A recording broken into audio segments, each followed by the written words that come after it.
Videos. We're going to try something a little bit different starting tonight, a brand new show to Armsport Videos called In Focus. What we actually hope to accomplish is not so much do an interview show, is just to have a conversation about arm wrestling. And you know what, as Armsport Videos travels more, we hope to be able to get more guys to sit down in front of the camera, give us their thoughts about arm wrestling, how they got started, where they see arm wrestling going. And my very first guest on this brand new In Focus show is the founder of Nova Scotia Arm Wrestling, the head referee of the CAWF. It would be Mr. Rick Pinkney. Hi Rick, how you doing tonight? Good, Scott. How you doing? I'm doing great. Thanks for doing this. I appreciate you being my first guest / guinea pig, so to speak. No problem. And so I don't fancy myself to be any sort of interviewer, so basically what I want to do is just have a conversation about arm wrestling. We took a few notes, and we'll just play it by ear and see how it goes. Sound good to you? Sounds good. Fire away. Okay, so I want to first know when you first got started in arm wrestling. That was out in Edmonton back in 1980. Like most Nova Scotians, I went west to find work, and once I got out there, a friend of mine, Dennis Campbell, who was a referee for the CAWF and WAF, that's the Canadian Arm Wrestling Association, and the World Arm Wrestling Federation, he introduced me to arm wrestling as an organized sport. He let me know where all the guys practiced in Edmonton at the Firefighters Club way back when. Tony Singer and Carol Tarrant and John Miazlik and all these guys, that's where they all practiced, and so I thought I'd take a run down and see what it was all about. Okay, so what were your first impressions from going to practice? At first, did you think you were going to be good? Did you think you were going to be lousy? And how were the guys receptive to somebody new coming in?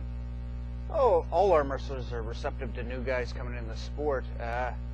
And yeah, I thought it was going to be quite good, but wow, what an eye-opener that was. It was like nothing I could even think. And Tony Singer basically said it the best. He said, forget everything you ever thought about arm wrestling and just start all over.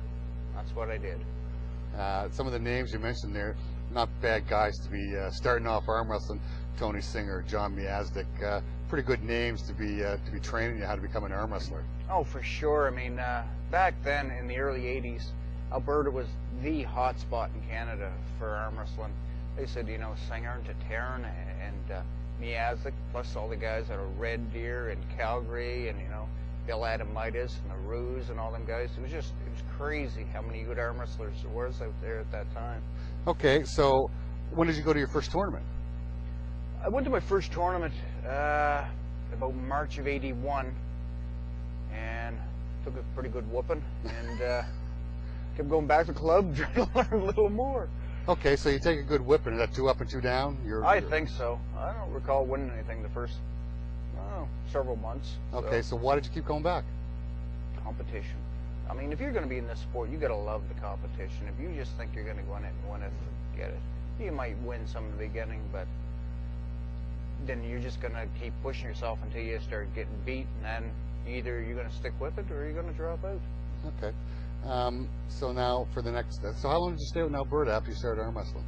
Till the end of '84. '84. So you were there 3 or 4 years arm wrestling. So what were the next 3 or 4 years like for you and the growth of arm wrestling for you? Well, when I moved back here in '84, there was nothing going on in Nova Scotia. So a friend of mine, Martin Collins, was running things in New Brunswick. So I used to make trips up there. He had quite a good circuit tournament system happening up there. So I went up there for quite a while. And then when Martin decided to pack it in, I took over New Brunswick until some guys up there wanted to have it. And then I came back down to Nova Scotia. I didn't know I was living here, and I started things here in Nova Scotia. Okay, great. I do want to back up for just a second, though. What I really want to know is, after you first started in arm wrestling in the early '80s in Alberta, so what was it like for you for the next couple of years in Alberta arm wrestling? Oh, it was actually quite good. You know, I did a lot of touring around. John and I were traveling all over the province, right from, you know, through, and plus Saskatchewan and other parts down to the States. We did a lot of the tournaments, you know, the nationals and the worlds and stuff like that. That was pretty exciting, especially since that was really back in the beginning. The first worlds were only in '79, and I went to my first worlds in '82, you know, and it's amazing how far that's go.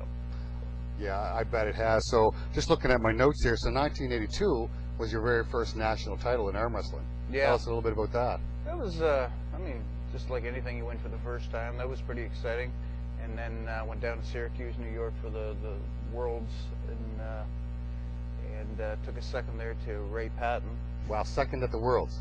Yeah, that was pretty cool too. Yeah, that'd be pretty impressive. I don't know a lot of people out there that can say they were second in the world at anything. So, you know what, pretty good result for you. Yeah, it was a lot smaller back then. No, let's just not try and diminish it at all. Second in the world, no matter what. You know what? On that particular day, you were there. You showed up. You pulled whoever you had to on the on the other side of the table, and you were fortunate enough to finish second. Pretty good day. Yeah, most of the Canadians went down there had really good days, and we fared really well. So now, I mean, of course, today there's, you have 30, 40 countries competing at a Worlds. What was it like back in 1982? How many different countries? I'm trying to think. I know when it first started in '79, there was only 4 countries. There was Canada, U.S., India, and Brazil, and I think we had a few more countries from mostly Latin American countries back then. Okay, so then we can get back on track. You were talking about a friend of yours, Martin Collins, and you started running things in New Brunswick. So how does a Nova Scotian run arm wrestling in New Brunswick? Well, I had actually John Miazik actually kind of got me going on running tournaments and that. I ran a couple tournaments for him, and he also got me into the refereeing part of it. So I was really the only one around that was experienced in being able to run a tournament, referee a tournament, and things like that. So I think it was just kind of a natural way to go, even though I wasn't from there, which there was a little bit of resentment about that. But so pretty successful in New Brunswick when you first started out? Yeah, things were going really well. And like I said, when they decided they wanted somebody from there running, it was fine. Came back to Nova Scotia and started things here. And then so you started the Nova Scotia Arm Wrestling Association? Yeah. Back then? Yorston and I started the Nova Scotia Arm Wrestling Association. Okay, so that was in '84 or '85? I think we started the Nova Scotia Association in 1985. Okay. We had our first tournament down in Bedford Place Mall. Bedford Place Mall. So that was actually in the mall? That was in the mall. And just an open weight classes? Or? Yeah, they had a bunch of like 150, 165, something like that, 180, 200. Okay, so what kind of response were you getting back in 1985, first organized arm wrestling in Nova Scotia? It was small at the beginning, but man, we took off in a hurry. We were having tournaments. Well, you were into it back then. We had tournaments like every 2 weeks, and it was just nuts going from one place to another. And we were getting really good turnouts. I mean, Nova Scotia isn't that big of a place, and we were getting 60, 70, 90, even 100 entries at times, which is huge for a province as small. We get 90 today. We're about ready for a heart attack. Yeah. So the growth rate from the beginning was pretty good, pretty substantial. Oh yeah, I mean, we didn't expect that at all, and we had better numbers than just about anybody else in the country. But we should have made a few changes, but hindsight's 20/20, as they say, and now we learn from our mistakes. Well, I do. I remember what I remember the most back then is we were pretty well doing everything, play it by ear. We weren't exactly sure what direction we were going and what was happening. We were running a lot of tournaments. Everything was working very well. Yeah. So just then we had a few down years in there, and that's where we really started to learn what we were doing wrong. And I mean, you always learn in arm wrestling. You learn from losing. You learn more from losing than you do from winning, and it's the same as running tournaments. You learn more from having a bad tournament than you do from a good tournament. So. Yeah, true enough. So. The very first Nova Scotia Arm Wrestling Association Provincial Championships was in 1986. Yeah. So tell us a bit about that. What was that like? That was, back then we had, because we didn't know what to expect, we had that as an open competition. And so guys from New Brunswick came down, and Vince McKinley and Dwayne Guptill and all them guys, they put an awful whooping on us. And I think they took 8 out of our 10 provincial titles, and that hurt bad. So that must have made the Nova Scotians not feel very good. After that, it was a closed tournament. They kept theirs open, but we get revenge the next year. We went up there and took 9 out of 10 theirs. So. 9 out of 10 9 titles. 9 out of 10, so revenge was sweet. Great. What I can remember back then, too, so after the first provincials, in 1987, we actually gave trips away.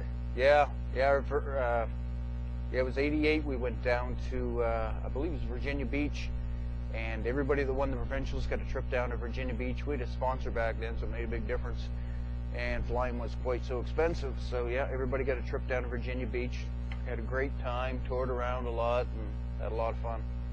Yeah, I remember, for me personally, I mean, that was basically my first exposure to big time arm wrestling was down at Virginia Beach, and I was just blown away. I thought I knew from what you had shown me what organized arm wrestling was all about, but then watching what the Americans had going on down at Virginia Beach was just mind blowing. Yeah, big tournament. That so was one of the bigger tournaments around at that time. Yeah, what was that? Atlantic Coast Armwrestling Championships. Yeah. So all the big names were there. Everybody was there. Well, yeah, I remember that was the first time I got to see Andrew Cobra Rhodes. Dave Patton was there. A young, of course, we were all much younger back then. Ron Bath was competed at that tournament. I think the very first time I actually met some of the upper Canadian arm wrestlers. Rick Barbet was there, and even back then I thought he was just a monster, just a huge guy. And not much has changed. No. He's still a big guy. So then from '87 to through the end of the '80s and into the '90s, anything significant going on? No, not really. I mean, we kind of had, like I said, we had our ups and downs, and we started to pick up.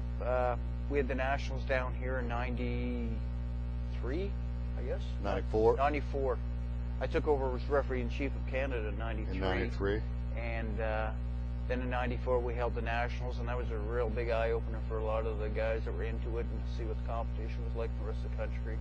And then again, the Soviet War held the Nationals in '99, so a lot of exposure for the guys down here to see what, test the waters for, see how good they were.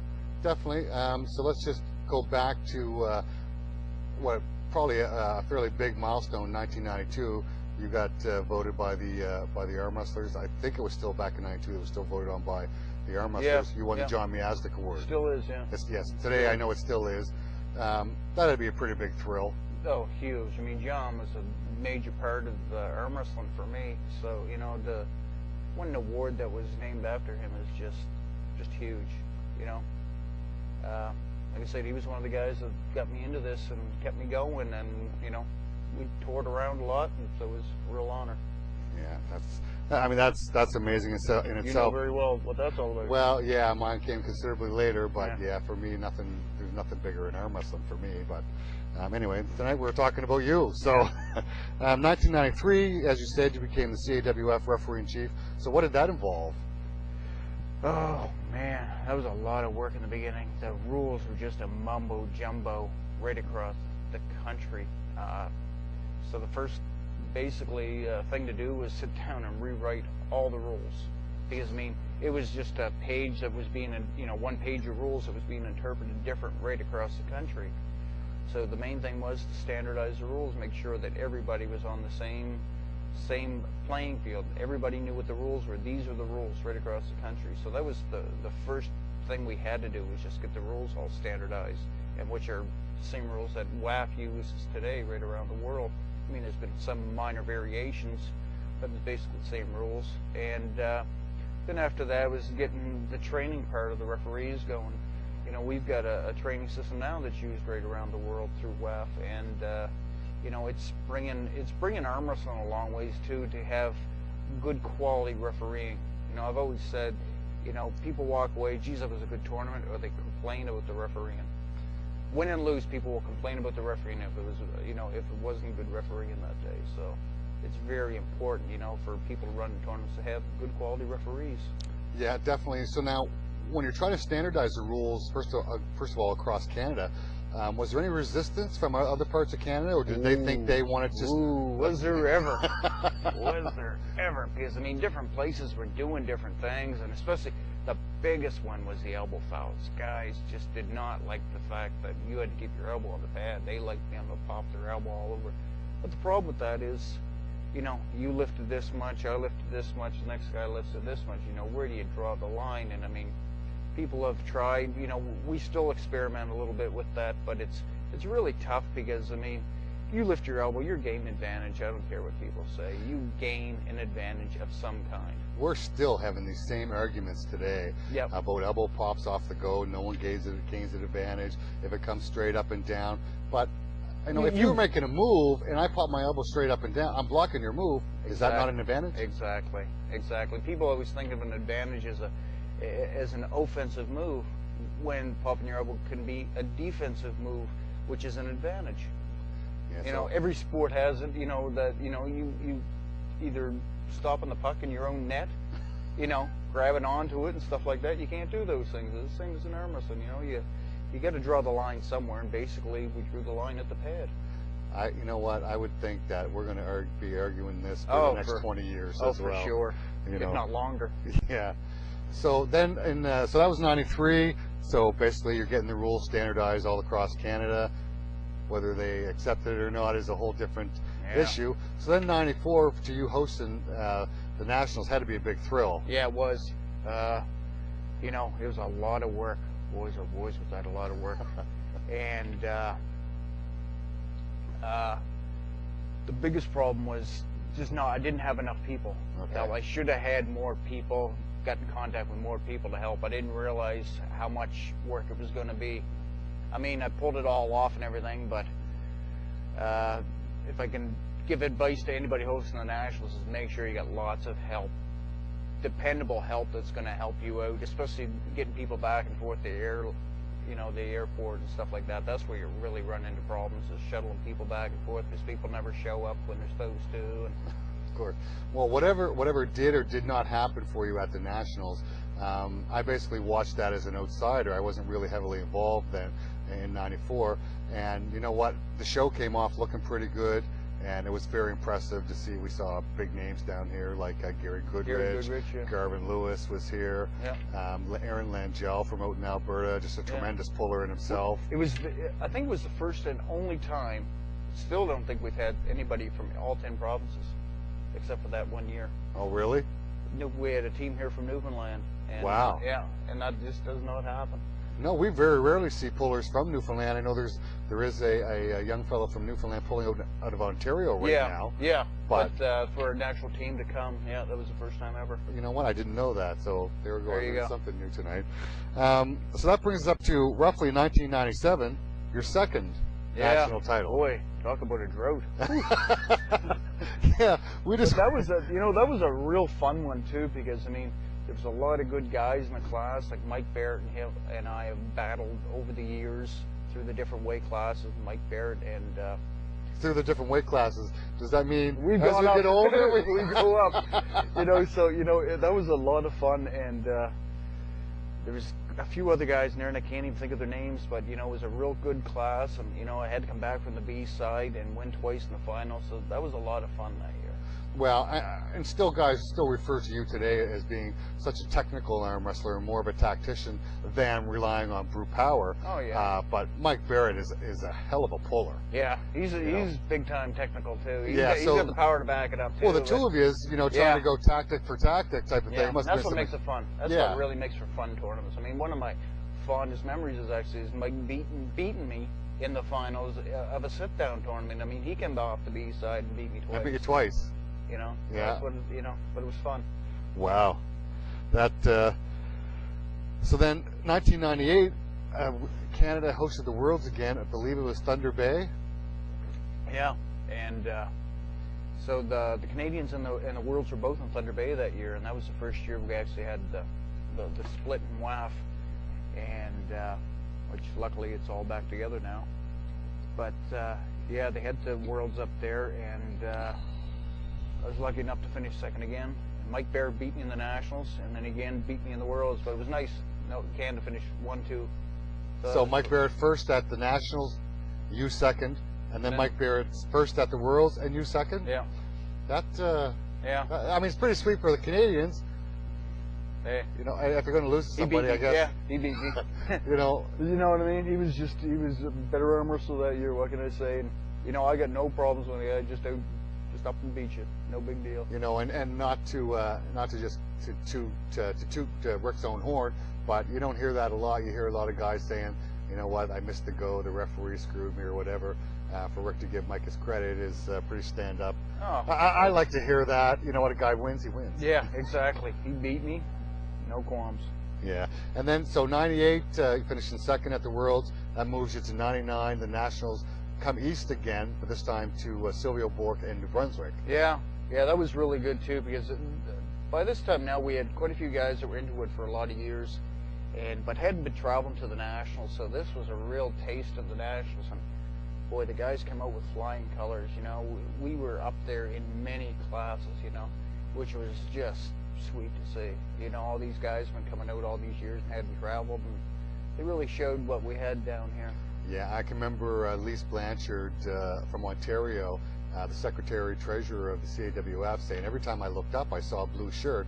So back then Team Nova Scotia had blue golf shirts, and it did seem like they were there all the time. Yeah, Greg Harnish, Rob McNamara, Mark Stevens, Perry Broom. Yeah. You know, geez, I go on, Scott Johnson, who came out of the blue and won, you know, and we had a few other guys. I hate to start throwing names down when I'll forget guys, but yeah, we had a lot of guys that, you know, did very well. Cecil Fay and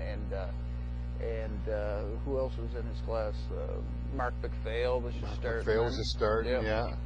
Yeah, it was a pretty exciting national. Silvio did a great job hosting it. Exactly. Had a great venue. The community came out. That's what surprised me the most. Yeah, the community really got behind it, and that's really good to see. You know, a lot of times you hold the tournaments in the smaller towns, you get a lot better turnout. Which is, I'd rather be in a smaller town and see a huge turnout from the locals. Which was, I hate to go back in time, but you know, we used to go up to a place called Amos, Quebec. They used to put on one of the biggest tournaments in North America back in the early '90s. And we were in a hockey rink that was packed.